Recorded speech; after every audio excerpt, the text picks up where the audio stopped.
આજના વિડીયોમાં આપણે સમજૂત અધ્યાપન વિશે અભ્યાસ કરીશું. સમજૂત અધ્યાપનનો અર્થ. સમજૂત અધ્યાપન એટલે એવી શિક્ષણ વ્યવસ્થા જેમાં એક વિદ્યાર્થી પોતાની સાથે અભ્યાસ કરતા વિદ્યાર્થીઓને અધ્યાપન એટલે કે શિક્ષણ કરાવતા હોય.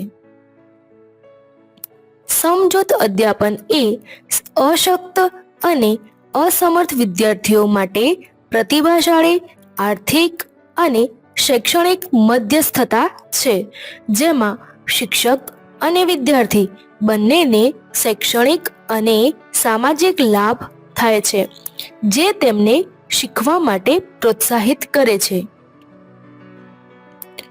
Peer tutoring is an economically and educationally effective intervention of persons with disabilities that can benefit both the tutor and tutee socially and educationally by motivating them to learn.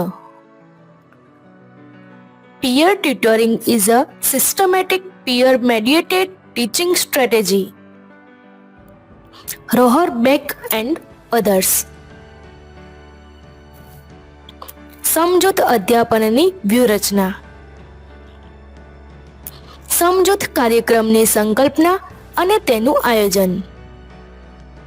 કોઈપણ સમજૂત કાર્યક્રમના કેન્દ્રમાં શિક્ષક દ્વારા જે ઉદ્દેશ અને હેતુ સિદ્ધ કરવાનો હોય છે તેને રાખવામાં આવે છે. સમજૂત શિક્ષણ વાંચન, લેખન અને ગણન જેવા તમામ વિષયોમાં ઉપયોગી હોય છે.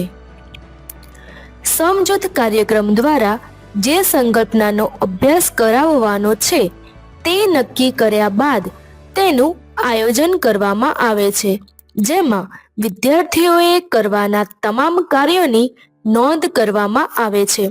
શરૂઆતથી અંત સુધીની તમામ પ્રક્રિયાઓનો ઉલ્લેખ કરવામાં આવે છે.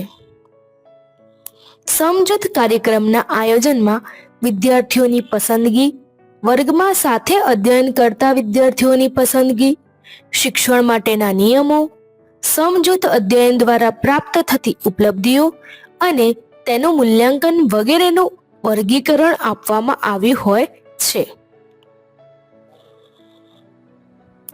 સમજૂત માટે વિદ્યાર્થીઓને તાલીમ.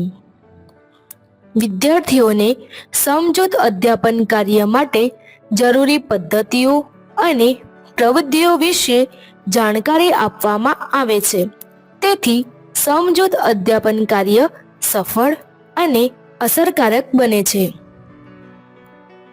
સમજૂત વિદ્યાર્થીઓને તાલીમ માત્ર કાર્યક્રમની શરૂઆતમાં જ આપવામાં નથી આવતી, પરંતુ સમગ્ર કાર્યક્રમ દરમિયાન આપવામાં આવે છે.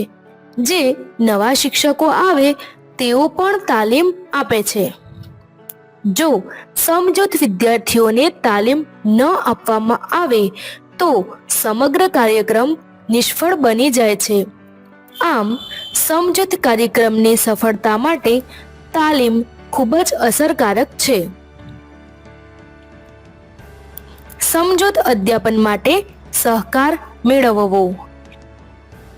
જ્યારે કોઈ શિક્ષક વર્ગખંડમાં સમજૂત અધ્યાપન કાર્ય દ્વારા શીખવવાનું નક્કી કરે છે ત્યારે તેને 3 અલગ અલગ જૂથના સહકારની જરૂરિયાત હોય છે. આ 3 જૂથમાં શાળાનું વ્યવસ્થાપન એટલે કે ટ્રસ્ટ કે સંચાલક મંડળ, વિદ્યાર્થીઓ કે વિદ્યાર્થીના વાલીઓનો સમાવેશ થાય છે. સમજૂત અધ્યાપન કાર્યના ફાયદાઓ. સમજૂત અધ્યાપન કાર્ય દ્વારા બાળકોની વિશિષ્ટ જરૂરિયાતો સંતોષી શકાય છે. બાળકો અધ્યયન ઉપરાંત પ્રશ્નો પૂછતા થાય છે.